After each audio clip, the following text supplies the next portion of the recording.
안녕하세요. 우리가 이제 억양을 공부했는데 두 번째 수업은 조사입니다. 한국어 발음 수업에서 조사의 공부는 아주 중요합니다. 조사는 앞에서 배운 억양과도 관계가 많이 있습니다. 외국어와 한국어의 가장 큰 차이점 중에 하나는 어순입니다. 대부분의 외국어는 어순이 굉장히 중요해서 어순에 따라서 뜻이 많이 바뀌지만 한국어는 어순이 크게 중요하지 않습니다. 어순이 바뀌어도 뜻이 크게 변하지 않는다는 말씀이지요. 왜 그럴까요? 그것은 조사 때문입니다. 조사는 대부분의 외국어에서는 없습니다. 그래서 외국인에게는 아주 생소합니다. 그렇기 때문에 외국인이 한국어를 말할 때는 조사를 무시하는 경우가 많이 있습니다. 그러나 한국어에서는 조사가 매우 중요합니다. 조사는 생각보다 종류가 많지 않습니다. 중요한 조사 몇 개만 배워서 잘 사용하면 한국어 실력이 월등히 좋아질 수 있습니다. 조사가 중요한 또 다른 이유는 발음입니다. 조사 때문에 발음이 많이 변형되는데 이것 때문에 듣기도 어렵고 말하기도 어렵습니다. 조사를 사용해서 말하기를 잘 배우면 듣기 문제도 말하기 문제도 상당히 많이 해결됩니다. 한국어의 어순을 아세요? 영어와 중국어, 베트남어는 주어, 서술어, 보의 순서인데 비해서 한국어는 주어, 보, 서술어의 순서이지요. 그런데 한국어는 주어, 서술어, 보어도 되고 심지어는 서술어, 주어, 보어나 보어, 주어, 서술어도 되는 거 아세요? 한마디로 한국어는 순서에 관계없이 말할 수 있습니다. 이게 어떻게 가능하냐고요? 바로 조사가 있기 때문입니다. 한국어는 주어 뒤에는 주어를 만드는 조사가 붙습니다.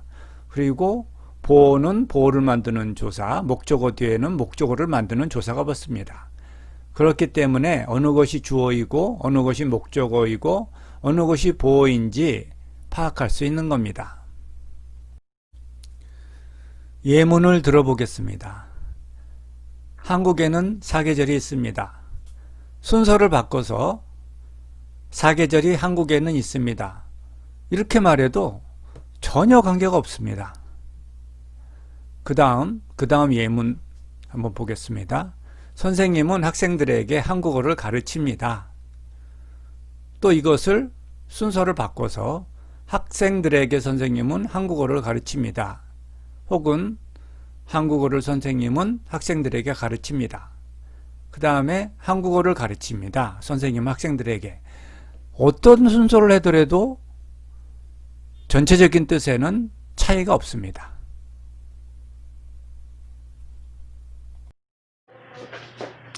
이렇게 중요한 조사를 잘못 쓰거나 생략하면 말이 이상해지는 겁니다. 많은 외국인들이 모국어 사용하는 것처럼 문장의 순서만 신경 쓰고 조사를 생각하는 때가 많은데 한국어는 어순보다 조사가 훨씬 더 중요합니다. 어순은 틀려도 별 문제가 없지만 조사는 틀리면 말이 통하지 않습니다. 조사가 많긴 하지만 중요한 조사 몇 개만 잘 사용하면 훌륭하게 말하기를 할 수 있습니다. 조사처럼 서술어의 어미 변화도 어렵지만 서술어 어미 변화도 잘만 배우면은 그렇게 큰 어려움은 없습니다. 서술어 어미 변화는 나중에 다시 배울 겁니다. 자, 조사를 사용하지 않으면 전혀 다른 뜻이 될 수 있습니다. 예를 들어 보겠습니다. 조사를 사용하지 않으면 전혀 다른 뜻이 될 수도 있습니다. 예를 한번 들어보겠습니다. 아버지 방에 들어가신다. 아버지라는 주어 뒤에 조사를 쓰지 않았습니다. 그러면 다른 뜻이 될 수도 있습니다.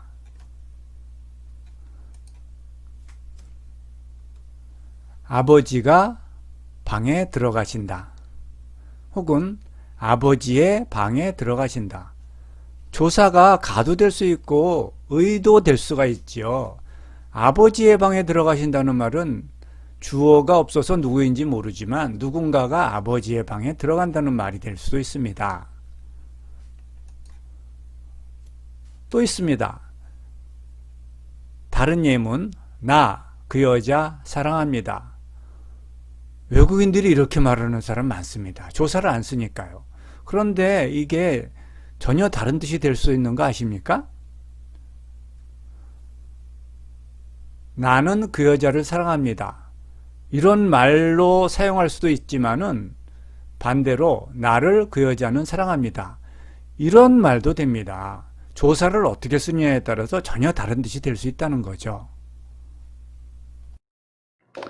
그럼 먼저 조사의 종류에 대해서 알아보겠습니다. 그리고 조사 때문에 발음이 어떻게 바뀌었는지도 알아보겠습니다. 조사 앞에는 항상 명사가 옵니다. 그리고 명사와 조사는 띄어쓰지 않습니다. 항상 붙였습니다. 먼저 문장을 구성하는 요소를 살펴보겠습니다. 앞에서 본 문장의 구성과 어순입니다. 말씀드린 것처럼 영어와 베트남어, 중국어는 주어 다음에 서술어, 그 다음에 보어가 오는 순서로 문장이 구성되어 있지요. 한국어는 주어 다음에 보어, 그 다음에 서술어가 오는 문장을 많이 쓰지만 순서는 보어, 주어, 서술어, 주어, 서술어, 보어, 보어, 서술어, 주어를 써도 전혀 문제가 없습니다. 문장 구성 요소를 보면 크게 나누어 주어 부문과 서술어 부문과 보어 부문으로 나눕니다. 주어는 명사 혹은 대명사이고 서술어는 동사나 형용사입니다. 특히 서술어가 타동사일 때는 목적어가 필요하며 보통 서술어 앞에 옵니다. 보통 주어는 맨 앞에, 서술어는 문장 맨 뒤에, 그리고 보어는 문장 중간에 옵니다. 하지만 문장에서 명사가 주어인지 보어인지는 보어가 조사가 결정합니다. 주어를 만드는 조사가 있으면 주어이고 보어를 만드는 조사가 있으면 보어라는 말씀입니다. 그림을 보시면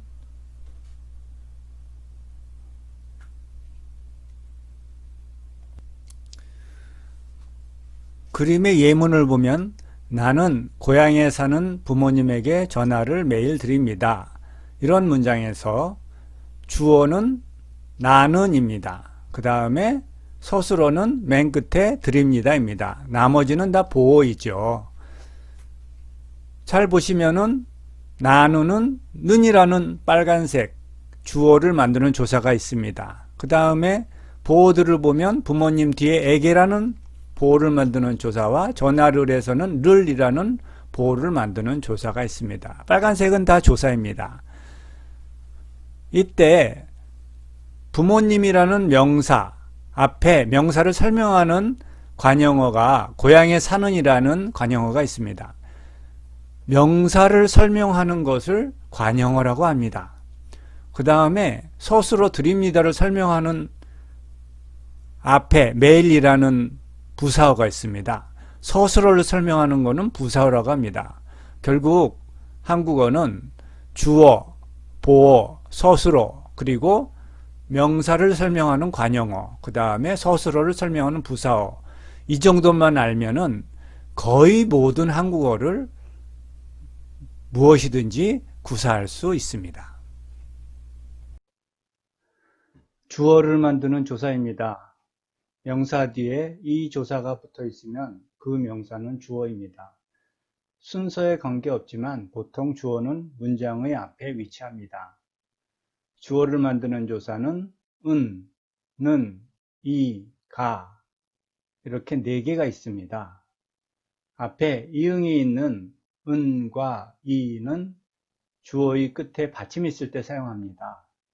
받침이 없으면 는이나 가를 사용합니다. 예문을 보겠습니다. 미국은 영어를 사용합니다. 미국의 국에 받침이 있어서 조사 은을 사용했습니다. 미국이 영어를 사용합니다. 마찬가지로 미국의 국에 받침이 있어서 이를 사용했습니다. 또 다른 예문입니다. 동해는 동쪽에 있는 바다입니다.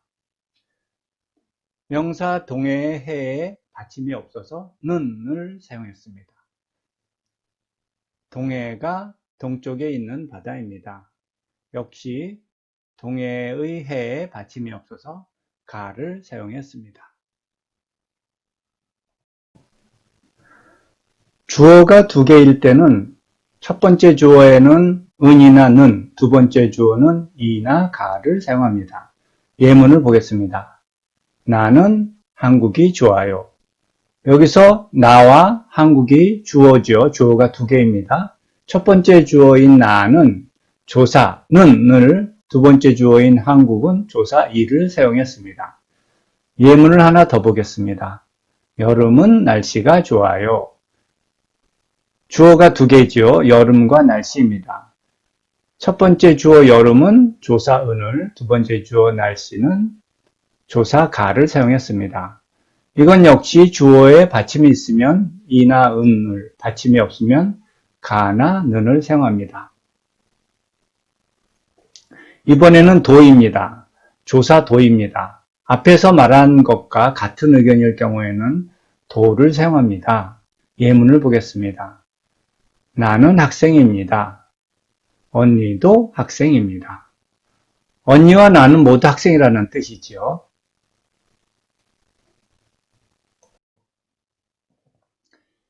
시간이 주어이면 n은를 사용합니다. 예문을 보겠습니다. 봄에는 꽃이 핍니다. 주어 봄이 시간이죠. 그래서 조사를 n은을 사용했습니다. 장소가 주어이면 조사를 에서는을 사용합니다. 예문을 보겠습니다. 공원에서는 담배를 피우면 안 돼요.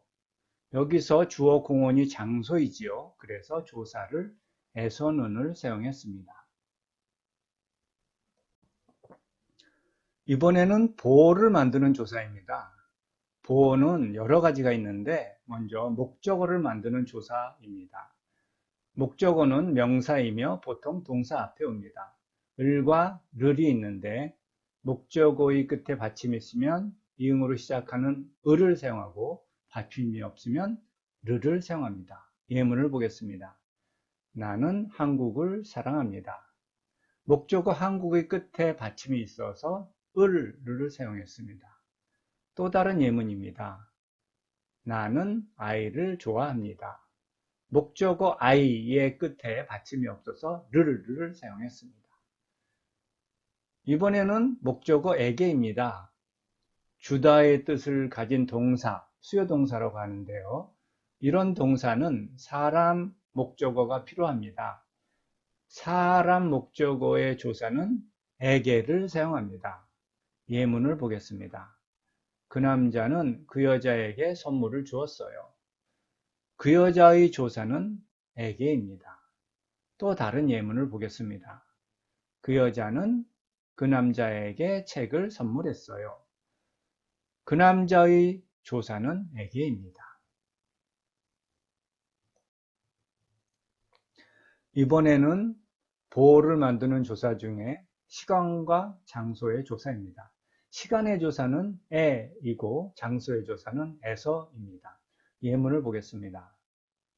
언제 어디에서 만날까요? 내일 오전 10시에 학교 도서관에서 만납시다. 여기서 10시는 시간이기 때문에 조사 에를 사용했고 학교 도서관은 장소이기 때문에 조사 에서를 사용했습니다. 그 다음 시간의 시작을 나타내는 조사는 부터이고 끝은 까지입니다. 예문을 보겠습니다. 이 카페는 오전 10시부터 오후 9시까지 영업합니다. 그 다음 장소의 시작을 나타내는 조사는 에서이고 끝은 까지입니다. 예문을 보겠습니다. 서울에서 부산까지 얼마나 걸려요?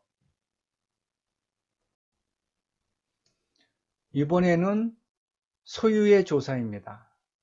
조사의는 앞에 명사가 뒤에 명사의 소유입니다. 예문을 보겠습니다. 한국은 나의 조국입니다. 무궁화는 한국의 국화입니다. 이번에는 접속을 만드는 조사 와하고 과입니다. 와하고 과는 두 개 이상의 명사를 연결해 줍니다. 와는 받침이 없는 명사 뒤에, 과는 받침이 있는 명사 뒤에 사용합니다. 예문을 보겠습니다. 형과 언니와 나는 같이 놉니다.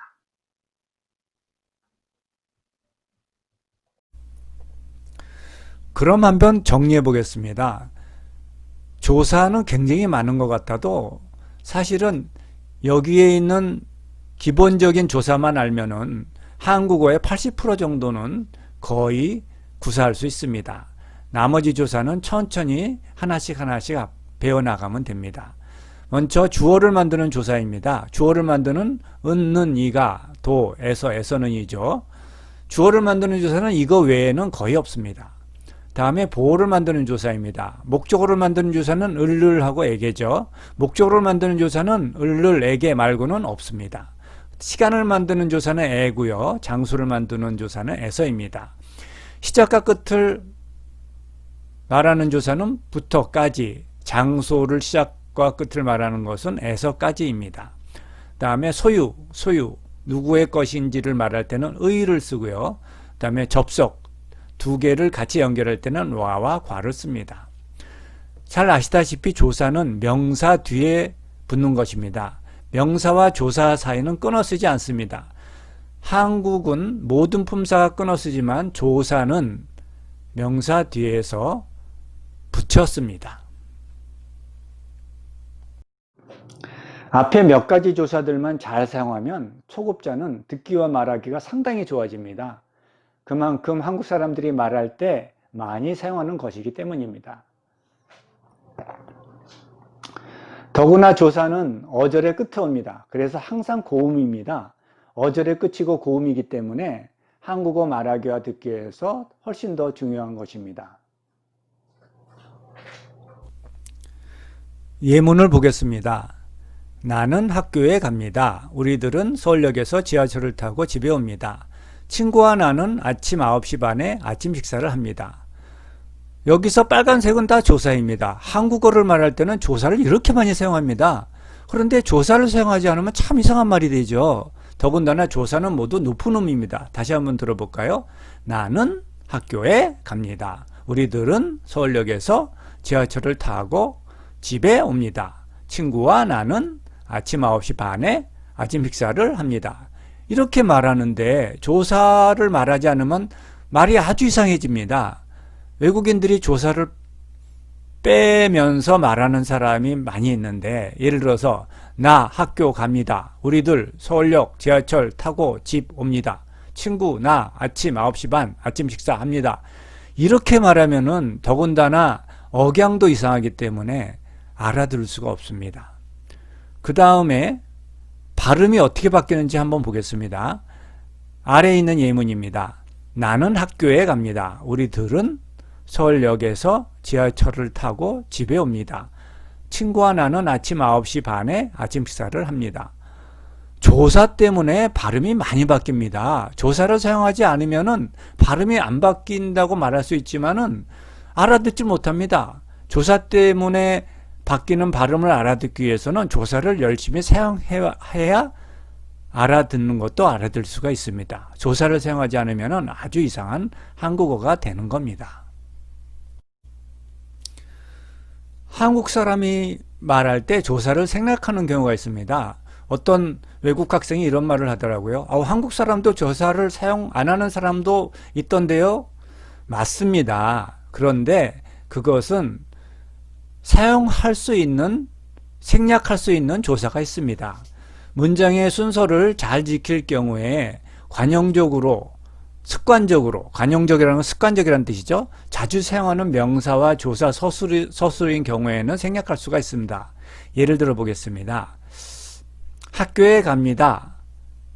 학교에 갑니다를 학교 갑니다. 이렇게 말해도 전혀 문제가 없습니다. 왜냐하면은 학교와 갑니다 사이에 오는 조사는 에 말고는 다른 게 오기 어렵습니다. 그렇기 때문에 학교 갑니다나 학교에 갑니다나 똑같다는 거죠. 그 다음에 밥을 먹어요. 밥 먹어요 사이에는 을밖에 올 수 있는 조사가 없습니다. 그래서 밥을 먹어요나 밥 먹어요나 똑같습니다. 뭐 밥에 먹어요, 밥에서 먹어요 이런 말은 가능하지가 않죠. 그래서 밥 먹어요 그러면 밥을 먹어요랑 똑같은 겁니다. 공부해요 마찬가지예요. 공부를 해요. 공부와 하다 사이에는 늘밖에 올 수가 없습니다. 그렇기 때문에 이런 학교 갑니다, 밥 먹어요, 공부해요 이런 말은 조사를 생략할 수도 있습니다. 하지만 나머지 말에는 조사를 생략하기가 상당히 어렵습니다. 특히 외국인인 경우에는 연습을 위해서 혹은 정확한 의사 전달을 위해서라도 조사를 생략하지 말고 사용하는 것이 아주 중요합니다. 그리고 특별한 경우를 제외하고는 조사를 생략하면 사실은 안 됩니다. 연습 문제를 한번 보겠습니다. 예문은 아버지가 방에 들어가신다. 굉장히 쉬워 보이죠? 그런데 어절을 잘못 끊으면 전혀 다른 뜻이 될 수도 있습니다. 아버지가 방에 들어가신다. 그런데 아버지 뒤에 조사를 쓰지 않고 아버지 가방에 들어가신다. 무슨 말이에요? 아버지가 가방에 들어가요? 아니면 누군가가 아버지의 가방에 들어가는 거예요? 조사를 사용하지 않거나 잘못 사용하면 전혀 다른 뜻이 될 수가 있다는 겁니다. 가방에 들어간다는 말이 너무 웃기지 않아요? 그 다음 예문을 보겠습니다. 생일날이 오면 고향에 가서 어머니가 만들어준 요리를 먹고 싶습니다. 한국어는 주어를 생략하는 경우가 많습니다. 그러나 정확하게 표현할 수 없는 외국인은 주어를 사용하지 않으면 다른 뜻이 될 수 있기 때문에 주어를 사용하는 것도 좋습니다. 여기서 조사를 많이 사용하고 있죠. 나는 생일날이 오면 고향에 가서 어머니가 만들어준 요리를 먹고 싶습니다. 만약에 조사를 사용하지 않으면 나 생일날 오면 고향 가서 어머니 만들어준 요리 먹고 싶습니다. 이렇게 되는데 굉장히 이상합니다. 이렇게 사용하면은 사실 알아듣기가 상당히 어렵습니다.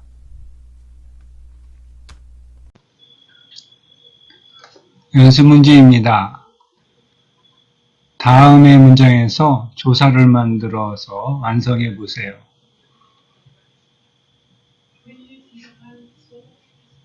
다 완성하면 뒤에 나오는 정답과 비교해 보세요.